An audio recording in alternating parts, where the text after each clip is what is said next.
al precipici d'una tercera guerra mundial.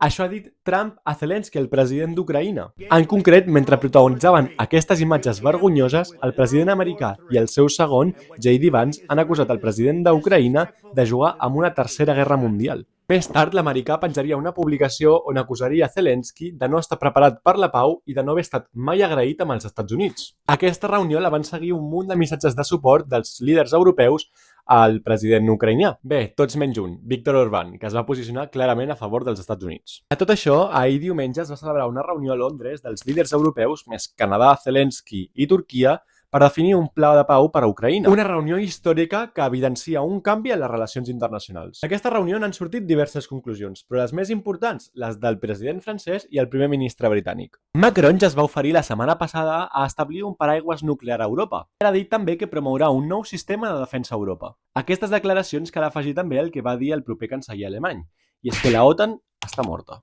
I Starmer, per la seva part, ha dit que podria posar botes britàniques a Ucraïna. Tu què en penses? Trump té raó que anem encaminats cap a una tercera guerra mundial?